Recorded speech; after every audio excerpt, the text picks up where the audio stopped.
Hello, everybody. Welcome to the interview mentorship program. So, as you all know that we have started this program जिसके अंदर basically हम जो है वो कुछ important topics के बारे में बात करेंगे. And first of all, apologies from my side. Videos डालने के अंदर जो है वो थोड़ी सी देरी हो गई है. तो this delay it was due to certain deliberations. कुछ हम जो है वो चीज़ों को सही करने की कोशिश कर रहे थे. एक्चुअली हमने ये प्लान किया है that we will start this program with the transcript analysis. अक्सर बच्चे बहुत चीजों को प्रिपेयर करके जाते हैं कि ये जो है ये चीज इस मॉक इंटरव्यूअर ने बोली थी, ये इस मॉक इंटरव्यू से मिली है, ये यहाँ से मिली है, ये यहाँ से मिले हैं, वहां वहां से. बट जो एक सबसे इम्पोर्टेंट चीज होती है, जो सबसे इम्पोर्टेंट कॉग इन द व्हील होता है, उस चीज को आप भूल जाते हो. वो होता है ट्रांसक्रिप्ट रीडिंग. ट्रांसक्रिप्ट रीडिंग नहीं, सिर्फ ट्रांसक्रिप्ट एनालिसिस भी. ट्रांसक्रिप्ट्स पढ़ के आपको बहुत स्पष्ट ये चीज पता चल जाती है, साफ साफ शब्दों में ये चीज पता चल जाती है कि कौन से ऐसे हॉट टॉपिक्स हैं जो कि इंटरव्यूअर्स के दिमाग के अंदर, यूपीएससी के दिमाग के ऊपर जो है वो छाए हुए हैं. जैसे फॉर एग्जांपल रेसिज्म का मुद्दा है. ये सिर्फ एक मुद्दा नहीं है, पॉपुलर कल्चर का मुद्दा नहीं है. इसके ऊपर एंथ्रोपोलॉजी जो ऑप्शन लेते हैं बच्चे, उनसे रिपीटेड कुछ सवाल जो है वो पूछे जाते हैं. सिमिलरली कुछ एंथ्रोपोलॉजिस्ट जो कि एडमिनिस्ट्रेटर्स भी हुए हैं और बहुत सफल एडमिनिस्ट्रेटर्स हुए हैं, या फिर बहुत सफल सलाहकार हुए हैं, जैसे आपके पास हेमिंड्रॉफ हो गए, वहां से सवाल पूछे जाते हैं. कुछ ऐसे एंथ्रोपोलॉजिस्ट जो कि बहुत ही सफल आर्कियोलॉजिस्ट हुए हैं, और सिर्फ आर्कियोलॉजिस्ट ही नहीं, उनको इंटरनेशनल फोरम्स के अंदर बहुत बड़ा रिकॉग्निशन मिला है, जैसे संकालिया साहब हुए. ठीक है. तो इन लोगों के ऊपर आपको जो है वो एक क्या कह सकते हैं, एक नॉलेज या फिर एक अवेयरनेस लेवल जो है वो रखना पड़ेगा. ये चीजें अब आपको मिलती कहाँ से हैं? ये चीजें मिलेंगी ट्रांसक्रिप्ट एनालिसिस से. तो transcript analysis it should be the first step that should be followed, which is never followed. जो कि बहुत सारे एस्पिरेंट्स नहीं फॉलो करते, बट ये सबसे पहला स्टेप होना चाहिए जो कि आप फॉलो करेंगे. ठीक है. चलिए. सो आज हम जो है वो स्टार्टिंग करने वाले हैं that again we are going to do with the transcript analysis. तो ट्रांसक्रिप्ट एनालिसिस से कुछ मैंने हॉट टॉपिक्स जो है वो निकाले हैं, और कुछ हॉट टॉपिक्स इस वीडियो के अंदर डिस्कस किए जाएंगे, कुछ जो फर्दर वीडियोस आपको दी जाएंगी वहां पे जो है वो डिस्कस किए जाएंगे. पहला जो हॉट टॉपिक है that is the understanding of our your depth deep understanding of anthropology. वहां से सवाल पूछे जाते हैं. इसके अंदर जो पहला सब टॉपिक है वो यही है कि आपने एंथ्रोपोलॉजी क्यों चूज किया. Why you choose anthropology. आपने क्यों चूज किया एंथ्रोपोलॉजी को. आपको बहुत क्लियर कट शब्दों के अंदर जो है वो इसका जवाब जो है वो आपके पास होना चाहिए, बहुत क्लियर कट शब्दों के अंदर, कि आपने इस ऑप्शनल सब्जेक्ट को क्यों चूज किया है. यहां से आपको इस बात के, एग्जामिनर को जो है वो इस बात के बारे में पता चल जाएगा कि आपको जो है वो कोई जो है वो आप किसी से, किसी के कहने पे ऑप्शनल चूज किया है, या फिर वाक्य में आपको जो है वो ऑप्शनल के अंदर इंटरेस्ट है. और जो फर्दर क्वेश्चंस होंगे इस सवाल को पूछने के बाद, क्योंकि मुझे पता है कि आप जो है वो कहोगे कि भैया मुझे बहुत इंटरेस्टिंग लगा ये सब्जेक्ट, तो फिर आगे चल के जो है जो भी सवाल पूछे जाएंगे वो आपके इंटरेस्ट फैक्टर के ऊपर सवाल पूछे जाएंगे, जो कि मैं आपको जो है वो इस वीडियो के अंदर भी बताऊंगा किस तरह से वो उन्होंने सवाल फिर घुमा के जो है वो पूछे हैं, कि वो चेक करना चाहते थे कि आपका इंटरेस्ट फैक्टर एंथ्रोपोलॉजी के अंदर है भी या नहीं, या फिर आप जो है ऐसे ही कहीं से फेंक रहे हो. ठीक है. जो दूसरी चीज है वो पूछा जाता है कि एप्लीकेशन ऑफ एंथ्रोपोलॉजी. ये अप्लाइड एंथ्रोपोलॉजी से बहुत अलग सवाल होते हैं.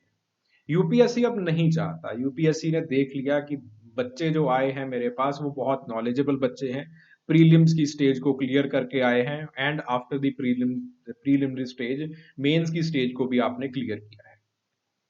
तो यूपीएससी को कहीं से भी ये डाउट नहीं है कि आपके पास नॉलेज नहीं है, पर्याप्त रिसोर्सेज, पर्याप्त नॉलेज आपके पास नहीं है. UPSC doesn't doubt you. कोई डाउट नहीं है उसको, लेकिन वो ये देखना चाहती है कि क्या एंथ्रोपोलॉजी की जो नॉलेज आपने एक्वायर की है उसको अप्लाई कर पाओगे या नहीं कर पाओगे। Again it's the matter of your depth understanding regarding the subject. ठीक है, वहीं से सवाल बनाए जाते हैं कि पब्लिक पॉलिसी के अंदर एंथ्रोपोलॉजी को आप किस तरह से जो है वो अप्लाई करके दिखा सकते हो, या फिर पब्लिक एडमिनिस्ट्रेशन के अंदर एंथ्रोपोलॉजी किस तरह से अप्लाई कर सकते हो, ट्राइबल एडमिनिस्ट्रेशन के अंदर एंथ्रोपोलॉजी की नॉलेज को किस तरह से अप्लाई कर सकते हो। ठीक है, एक्सेट्रा एक्सेट्रा, इस तरह से जो सवाल हैं वो पूछे जाते हैं। तो पहले जो अंडरस्टैंडिंग ऑफ एंथ्रोपोलॉजी है उसके अंदर ये दो जो सब फील्ड्स हैं उनसे सवाल जो है वो आपसे पूछे जाएंगे कि किस तरह से आप एंथ्रोपोलॉजी की नॉलेज को अप्लाई कर सकते हो। दूसरा है कि आपने एंथ्रोपोलॉजी को लिया क्यों, क्या इंटरेस्ट आपका कोई है भी या नहीं। ठीक है, या फिर बिल्कुल जो है वो उड़ती पतंग जैसे थे आप, कि जहां से जिसने डोर पकड़ ली उसी सब्जेक्ट को आपने ले लिया। Anyways, so why you choose anthropology as an optional subject? सीधा सीधा सवाल है, फिर से अगेन किसी और इंडिविजुअल से ये पूछा गया कि एंथ्रोपोलॉजी जो है वो क्यों लिया। फिर उसके बाद how anthropology is used in administration. Again ये मुद्दा जो है वो आपकी अप्लाइड नॉलेज का है कि आपको एंथ्रोपोलॉजी की नॉलेज तो है लेकिन कितना आप उस चीज का एप्लीकेशन, उस चीज को अप्लाई कैसे कर सकते हो। Then how anthropology can be helpful in the public administration. Again वही सवाल पूछा गया। How anthropology will impact the policy making. Again वही सवाल पूछा गया। Anthropology is an apology to the primitive man. अब अगेन सवाल यहां से भी पूछे जा सकते हैं कि एक ये शब्द आता है प्रिमिटिव मैन, क्या ये शब्द को यूज करना जो है वो इम्पोर्ट सही है या गलत है, एक्सेट्रा एक्सेट्रा, इस तरह के सवाल जो है वो पूछे जाते हैं। एनीवेज, इसके ऊपर भी हम बात करेंगे, बट अगेन आपके पास जो है वो again your depth of your knowledge it is being checked. ठीक है, सो अगेन सवाल या तो एप्लीकेशन से आ रहे हैं या फिर यहां से आ रहे हैं कि आपने इस ऑप्शन को क्यों लिया। ठीक है, अगेन फिर से वही सवाल पूछे गए आपकी नॉलेज चेक करने के लिए। What are the important branches of anthropology, anthropology की इंपॉर्टेंट ब्रांचेस क्या है, किस तरह से ये ब्रांचेस जो हैं वो हेल्पफुल हो सकती हैं, यानी कि फिर से एप्लीकेशन से सवाल। मुद्दा वही है कि ठीक है भैया, मैंने मान लिया कि आपको चारों के चारों ब्रांचेस के नाम पता हैं, बहुत बढ़िया, लेकिन अब आप मुझे बता दीजिए कि किस तरह से उसकी नॉलेज को आप अप्लाई करने वाले हैं। फिर अगेन ये एक ट्रिवियल सा क्वेश्चन पूछा है, what is the difference between anthropology and sociology. ठीक है, आई बिलीव हर कोई जो है वो इसको आंसर कर पाएगा। What does anthropology as a discipline means. Again your depth of understanding, आप एंथ्रोपोलॉजी को समझ पाए हो अभी तक या नहीं, वो जो है वो चेक की गई है। Again how does these branches they are helpful. Again इस चीज को चेक किया गया, is there any connection between archaeology and anthropology. कहने का मतलब ये है कि जो आर्कोलॉजी है, क्या वो जो मॉडर्न ह्यूमन प्रॉब्लम्स हैं उनको वो जो है वो चेक कर सकती है या नहीं। अगेन मॉडर्न ह्यूमन प्रॉब्लम्स के ऊपर फिर से ये सवाल पूछ लिया गया। Talk about mega challenges faced by human kind, दोबारा फिर से वही सवाल। ठीक है, सो इस तरह से your depth of understanding it is required कि आपके पास एंथ्रोपोलॉजी के अंदर आज क्या कुछ हो रहा है। जैसे आर्कियोलॉजी है, आर्कियोलॉजी ने बहुत सारी टेक्निक्स दी है, मेरीन आर्कियोलॉजी टेक्निक जो है वो आर्कियोलॉजी का जो सब ब्रांच है वो बनी है, गार्बेज आर्कियोलॉजी बनी है। these things, they are very important nowadays in medical sciences, they are very important nowadays to see the climate change, the consequences of climate change। ये टेक्निक्स बहुत ज्यादा इंपॉर्टेंट है। अगेन एक सवाल टेक्निक्स के ऊपर पूछा गया था कि एंथ्रोपोलॉजी की जो मॉडर्न टेक्निक्स है उसके बारे में बताइए, यानी कि जो आपका इंटरव्यूअर है उसको इस चीज की अवेयरनेस है that these things they are happening.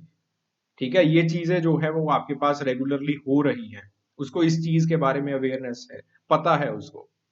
ठीक है, और वाकया में वो आपका इंटरेस्ट फैक्टर देखना चाहता है कि क्या आपको सच में इंटरेस्ट था, क्योंकि अगर आपको इंटरेस्ट है तो आप इन चीजों को सर्च करोगे, आप इन चीजों को देखने की कोशिश करोगे कि आजकल क्या चल रहा है, जो मेरा सब्जेक्ट है, जिसके अंदर मुझे इंटरेस्ट है, जिसके अंदर मुझे फन आता है, उसके अंदर आजकल क्या हो रहा है।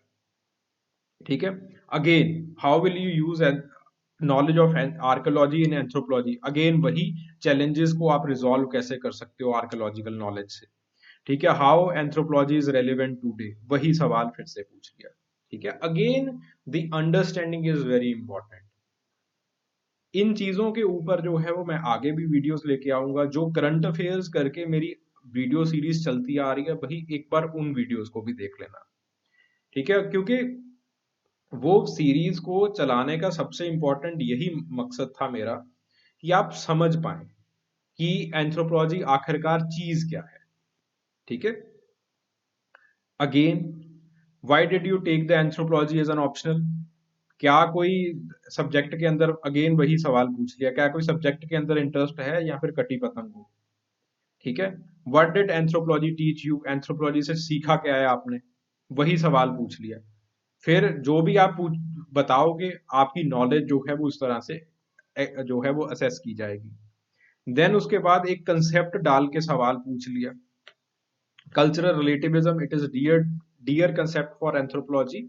इसका आजकल रेलेवेंस क्या है? सवाल उसी लाइन के ऊपर है कि एंथ्रोपोलॉजी को आप पॉलिसी मेकिंग के अंदर किस तरह से यूज कर सकते हो, बिकॉज कल्चर, जो कल्चरल रिलेटिविज्म है to an anthropology, it is anthropologist, it is very dear, because it can be use for the betterment of the human beings. ये पॉलिसी मेकिंग के लिए, मेकिंग के अंदर जो है वो यूज किया जा सकता है। किस तरह से यूज किया जा सकता है उस चीज को आपको समझाना है, और वो भी बहुत कम शब्दों के अंदर। इंटरव्यू के अंदर ये सबसे बड़ी जो है वो दिक्कत आती है कि आपको भाषण देने का टाइम नहीं मिलता है।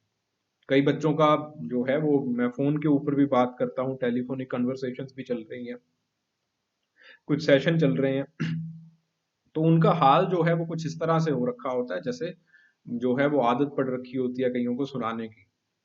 ठीक है, कि जो है वो बहुत पुरानी आदत है स्पीच देने की, तो वो जो है स्पीच देना शुरू कर देते हैं कि जो है एंथ्रोपोलॉजी ये कर देगी जी, वो कर देगी जी, हम ये कर देंगे, हम वो कर देंगे। वो बात नहीं है, यहाँ पे बहुत ही क्लियर कट आंसर चाहिए होता है, and your answer it should be formulated with in 30 seconds.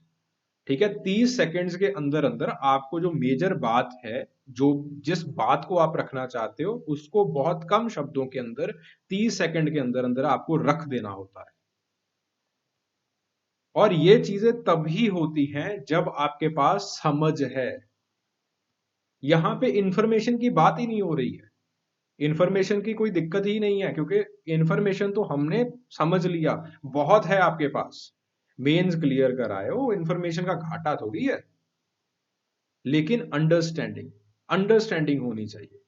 जिसके पास इन चीजों की अंडरस्टैंडिंग होती है, जिनके एहसास में ये चीजें होती हैं कि कल्चरल रिलेटिविज्म चीज क्या है, हम किस तरह से कल्चरल रिलेटिविज्म को जो है वो समझा सकते हैं, किस तरह से हम कल्चरल रिलेटिविज्म को यूज कर सकते हैं, जिनके एहसास में ये चीजें हैं, वो लोग आगे बढ़ते हैं। वो लोग इस चीज को 30 सेकेंड्स के अंदर, 20 सेकेंड्स के अंदर, और लेट से 1 मिनट के अंदर जो है वो समझा पाते हैं। तो इन चीजों के जो जवाब हैं, जो आपने अपने अंदर खोजने हैं, और हम भी बात करेंगे telephonic conversations. If you want to book the telephonic conversation, या फिर मुझसे बात करना चाहते हो, या तो भाई इस नंबर के ऊपर आप मैसेज कर सकते हो, या फिर जो है वो नीचे गूगल फॉर्म दिया, बेटर तो वही ऑप्शन है, नीचे गूगल फॉर्म होगा, उसको आप फिल कर दीजिए। ठीक है, तो आप जो है वो बात कर पाएंगे। तो आपके पास जो है, इस तरह से जो चीजें हैं, आपको अपने अंदर से जो है वो ढूंढनी है। और उसके अंदर सबसे इंपॉर्टेंट चीज होती है डिस्कशन। आप मेरे साथ डिस्कशन कर सकते हैं, और हमारी डिस्कशन बेसिकली इन चीजों के ऊपर ही, इन मुद्दों के ऊपर ही होने वाली है। बिकॉज जैसे आप यूज करेंगे एंथ्रोपोलॉजी को एडमिनिस्ट्रेशन के अंदर, जो आपका व्यू है, आपको उसको तराशना है। मैं कोई यूनिवर्सल व्यू ना ही एग्जिस्ट करता है, ना ही मैं आपको कोई यूनिवर्सल व्यू दे सकता हूं कि आप किस तरह से तराशेंगे।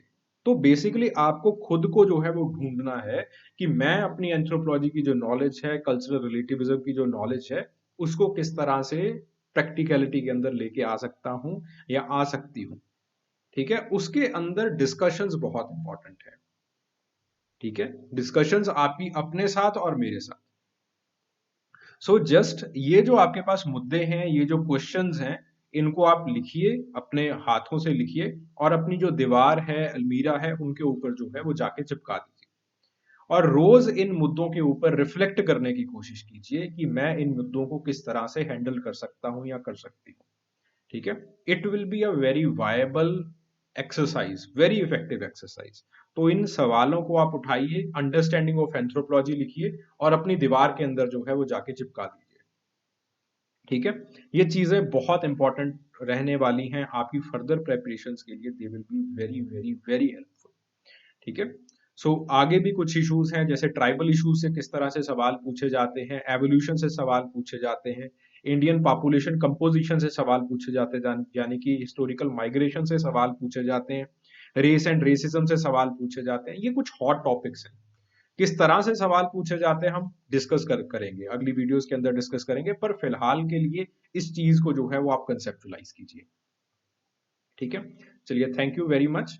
ठीक है। So if you want to talk with me, तो आप जो है वो नीचे गूगल फॉर्म को जो है वो भर सकते हैं एंड इवेंचुअली मैं जो है वो आपके साथ फॉलो अप कर लूंगा। Okay, thank you very much.